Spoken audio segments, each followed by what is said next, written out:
Good morning, ladies and gentlemen. It gives me great delight to say ladies and gentlemen because I know we have some gentlemen here. I wanted to give you something to decorate your Eta pouch with, and I know a lot of people have mentioned the weaving that's been done on some of the test pouches. So I've come up with a small and very simple weave design for you to try. This is free. You don't have to pay for it. You can use it on any bag you want to. The only thing I would say is if you use it on a different bag, please can you give just mention that the design came from Bags by Bags of Style. It's not to be reproduced or sold or anything else, the same as all patterns, you know, blah blah blah, copyright and all that sort of stuff. But this I've made yesterday, just using the design. It is a very simple little diamond design, and you can use either both the diamonds together or one on its own, one on either side of the central seam, whichever you prefer. The only stipulation is that you need to make your pouch from something that is a non-fraying material. So this one is made from leather that's been reclaimed from an old sofa. Shan't be in a rush to do that again because it was quite thick, but nonetheless. So you could either make it with leather, with faux leather, with cork, with cordura. Any non-fraying fabric will be perfect for weaving. If you still want to use fabric, then use a non-fraying fabric one side and then use a fabric the other side. So, you know, you can do it either or. Your weave strips can be made from leather, faux leather, cork, Craftex, cordura, even ribbon. You know, a thin ribbon or the thin organza ribbon works very well. But this is a really easy weave design, so I'm sure that there's nobody here that won't be able to manage this. So without further ado, I'm just going to carry on and show you how we do this. There's a few bits and pieces that you need if you're weaving, well, things that I use, shall we say, not necessarily things you need. We start off with decorator's tape, masking tape, painter's tape, called different things in different parts of the world, but it's the sort of tape that it's almost like paper, when you stick it onto something it can be easily peeled off and it doesn't take any of the surface of what you're sticking it onto off. So you're going to need some of that, which will just hold our template in place. You're going to need a craft knife. Now craft knives come in so many different sorts and prices and what have you. This one is a really cheap one, and I think it came from Aldi's or something like that, where you push the blade up, and this blade you can just snip the end off. So when your blade gets a bit blunt, you can snip it off. The only thing I find with this is that the blade's quite loose in the holder. It's sharp enough, but I don't find it particularly comfortable to hold in my hand. Now these are probably the cheapest craft knives you're ever going to find. Their blades don't come out from them. They are sold in packs of, I don't know, about 4 or 5, I think, from the local DIY store for a couple of pounds, if that. The blades are nice and sharp when you get them, but they do blunt quickly because they're not quality blades and you can't replace the blades. So if you've got some of those, they'll work, but you need a nice sharp blade. This is my current favourite. It sits nicely in my hand, and it's got a rubberized handle so it doesn't slip in my hand. And I've put a new blade in this just to be, so I know I've got a nice clean blade. Now I prefer a pointed blade. However, some of my testers that worked on the Lambda bag prefer this sort of blade. It's a flat blade. So rather than cutting, you're pushing down and piercing almost. This blade is 1/4 inch wide, so it works for these weaves. You can also get these blades at 1/2 inch wide, so it works for the larger weaves on the Lambda. The Lambda has weaves with 1/4 and 1/2 inch cuts, so you could use that for those. Personally, I didn't get on very well with this. I tried it, wasn't so keen. I think it depends. A lot of people, when they have said when they're doing weave designs, when they're cutting the weave designs, it hurts their hands. If you've got arthritic wrists, it can be quite uncomfortable after a little while because you're putting quite a lot of pressure to get through all of the fabrics. The other thing you're going to need, and I'm going to give this a really highfalutin title, these are what I would call pokey tools. We've got an awl and I've got a small flat-headed screwdriver. But for this instance, for weaving, this is not an awl, this is not a screwdriver, these are pokey tools. Scientific, I know. But it's just to help poke the weave strips through the faux leather. So I have cut an exterior panel for the Eta, and I'm now just going to trim off the first design from my pattern. Now what I have done already, and what I always would advise you to do, is double check that your 1 inch square is spot on, and mine is. You can if you save this to your computer or laptop and then open using Adobe Acrobat and then print out actual size or 100%, it should come out perfectly. It certainly has all the time for me. Printing from phones or iPads can change the size, and in this instance you do not want the size to be changed. Now you will notice that one side is slightly longer than the other, and you can tell this either way. If you want this design to be further down your pouch, that's fine, bearing in mind that the bottom is going to be turned in, it's going to be boxed. So I tend to turn it so that the short side is at the top. Again, your preference, you could, if you wanted to, go that way or even up there. Really is very much your call. Or even down the middle so that the weaving sits on the sides of your pouch. Now that would look cool. So once we've lined it up, and I've lined up the top edge and I've lined up the outside edge, I'm just going to pop a couple of little bits of the decorator's tape on just to hold it in place.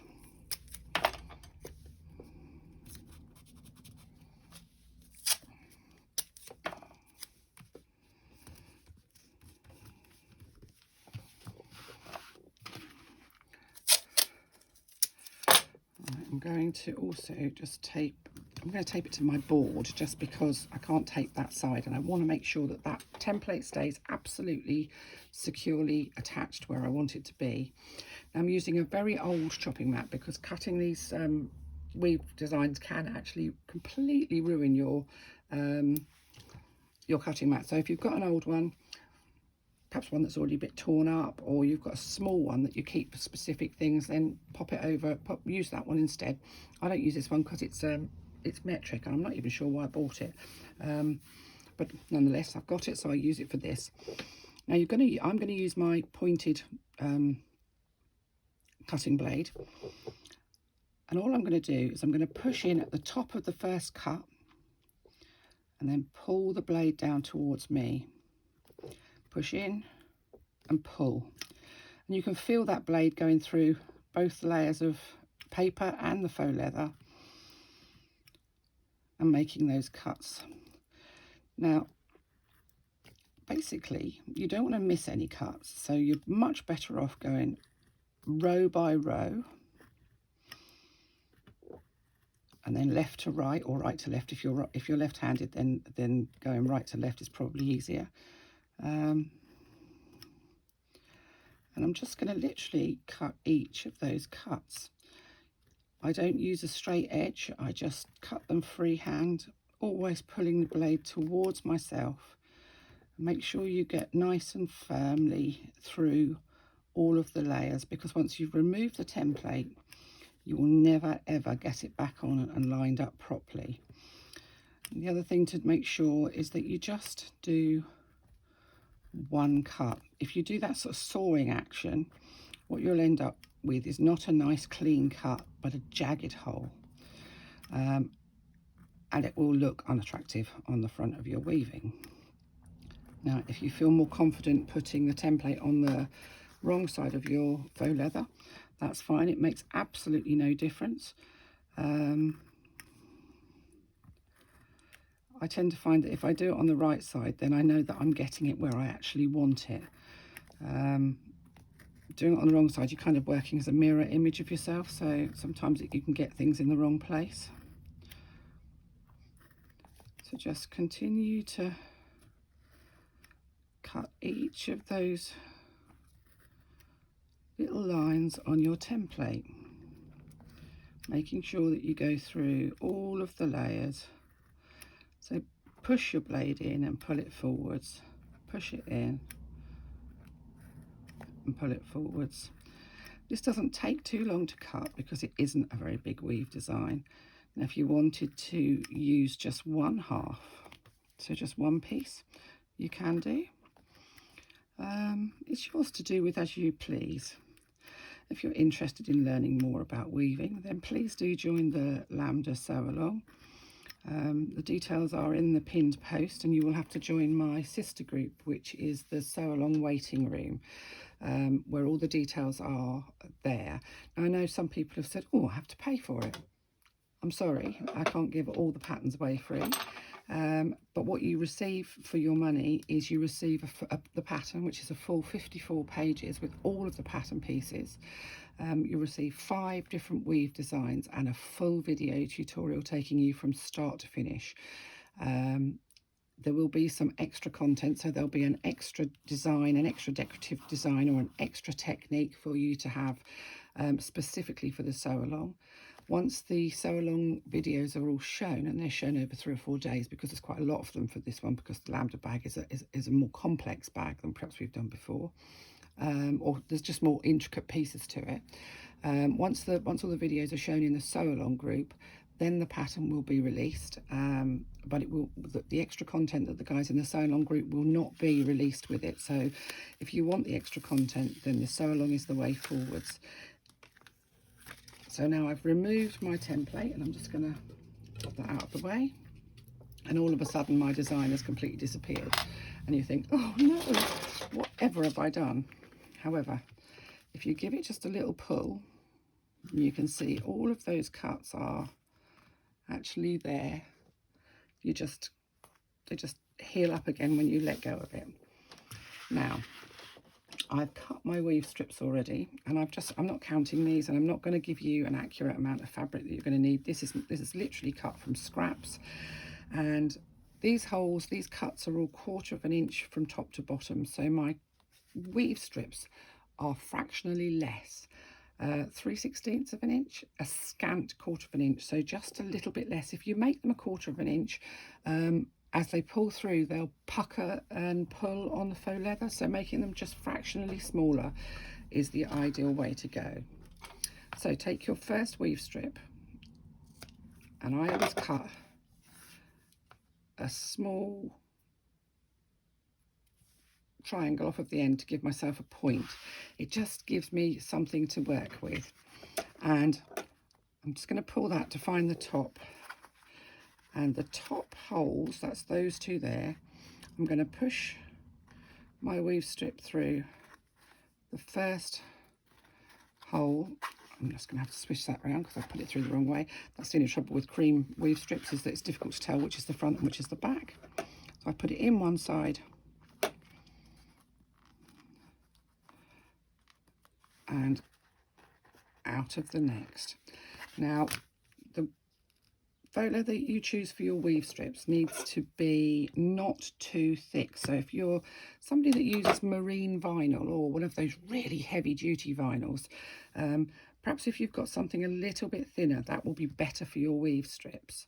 I mean, my main exterior here is made out of chieftain faux leather, which is quite a nice thick upholstery grade faux leather, but this is a little thinner, just because it makes it easier with thinner. So my first weave strip is now in place, and you can see I've left about 1/2 an inch either side of the weave strip, and we'll secure those when we've finished our weaving. So I'm going to now go down to the next line. I've cut another triangle at the end of my weave strip, and I've put it through the first hole. And you can go left to right, right to left, whichever suits. You do spend a lot of time turning over though. Pull your faux leather to open up the next weave hole. Now, if your faux leather is very soft, you may need to use just a pokey tool, just to kind of push it through. In this instance, this is stiff enough to actually be able to get through without too much bother. Pull it just to open up the next hole.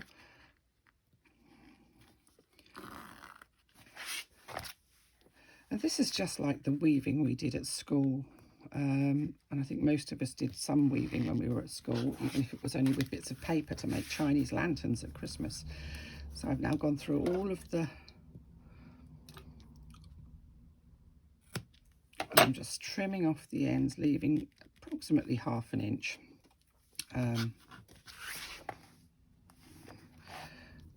Now you can use your pokey tool to just, if you've got any bits that look like they're not sitting right, you can kind of just give it a little jiggle about with your pokey tool to make sure everything's sitting as you want it to be. And then we just continue on.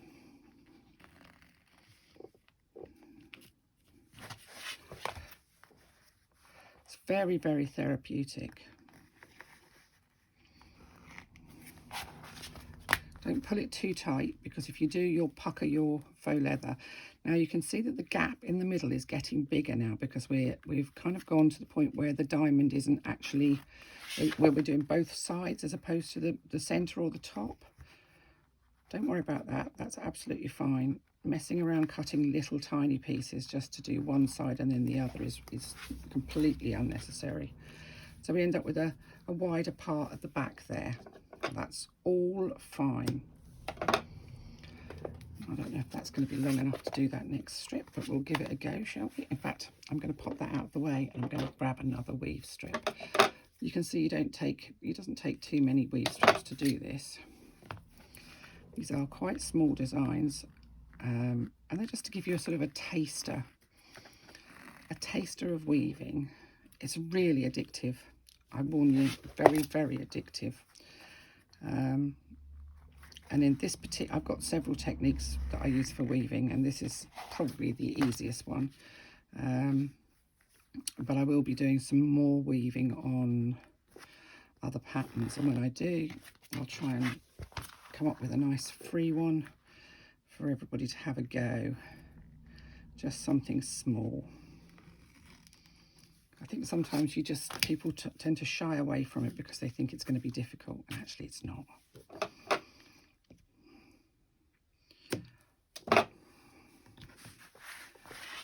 So you can see we're getting there now.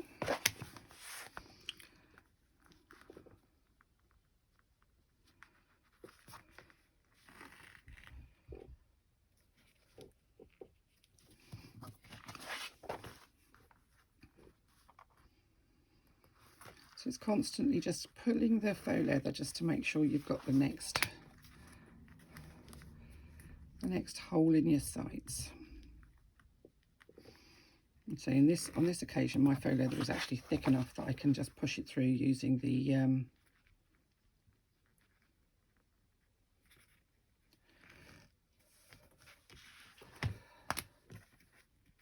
faux leather itself now.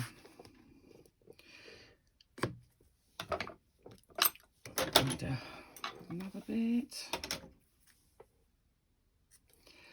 If you want your weave design to be just a little bit further out, you can move the weave design further from that centre seam. On the brown one, I had the weave design starting an inch from, let me just try and show you, an inch from the inside seam. So basically I used my inch ruler, and I had I did that. I used an inch ruler and I lined up the edge of the weave design with the inch ruler, and then I taped it in place. It really is very much your call, your positioning, wherever you want it to be. I like it quite close to the central seam. I think it just looks quite daring, but if you don't feel that confident, put it a little bit further away. Turn it sideways on, put it in the middle, use it on this central mark along the thingy, along the side of your pouch, wherever you want.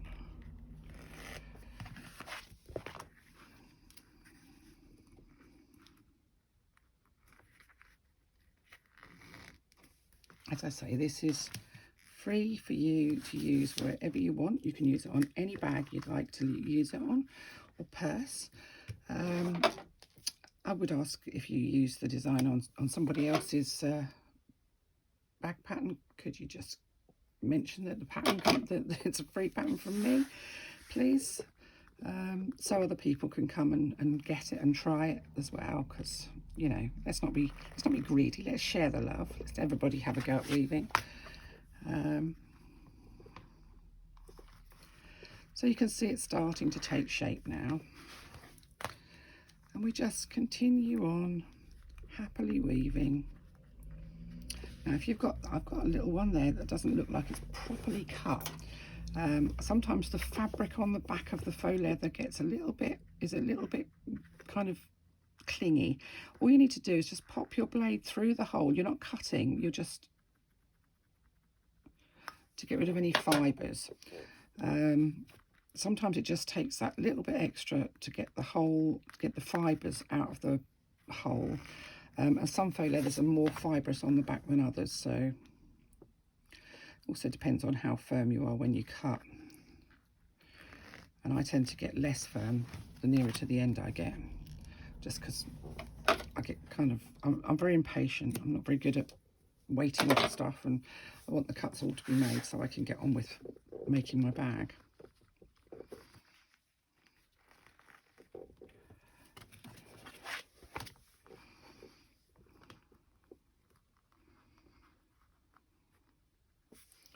Another one with little bits of fibre there too. It's just the threads from the backing that sometimes stop the weave strips coming through.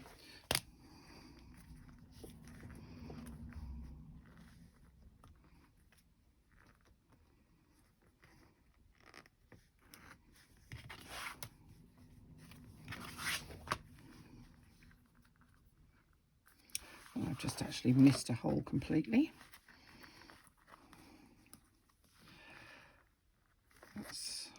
That's better.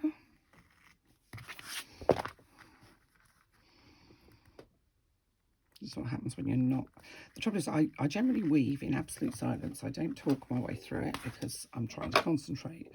So actually I'm not as good at multitasking as I think I am. I can use one of those little spare cut bits I've cut now for this last weave hole in this design, in this side of the design anyway.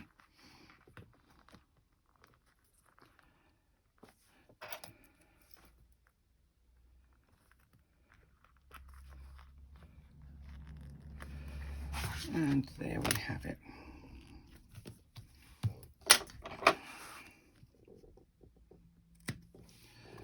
There we go. So I have all of my weave strips through on that top design. And you can carry on and do the bottom one if you want to, but I just want to show you how I would secure them. Now on the brown one, I took this to my sewing machine and I top stitched around the outside of my diamond shape. If you don't want to add top stitching, that's fine. What you can do is use a little bit of, let's just get rid of the gunk on the top here. Why do they always get full of that? That's revolting. Just pop a little drop of glue under each of those tails on both sides.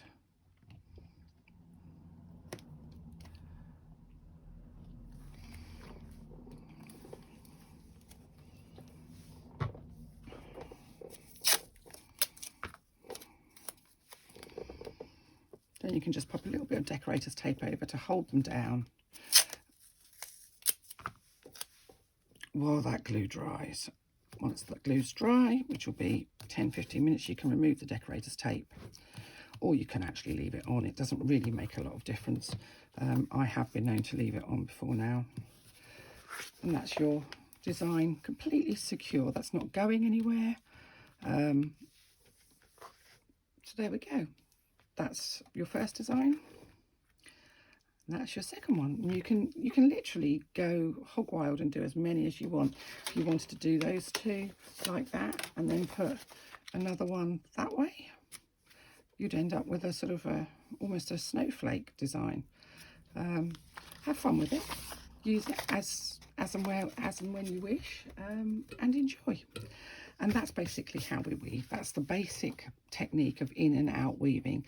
There are several other weave designs, several other weave techniques that I've developed which use different techniques, but this is the basic in, out, shake it all about type version. And this is your design, the Zeus, for you to use wherever you want to use. Been designed for the Eta, but you can use it anywhere. Thank you very much for watching.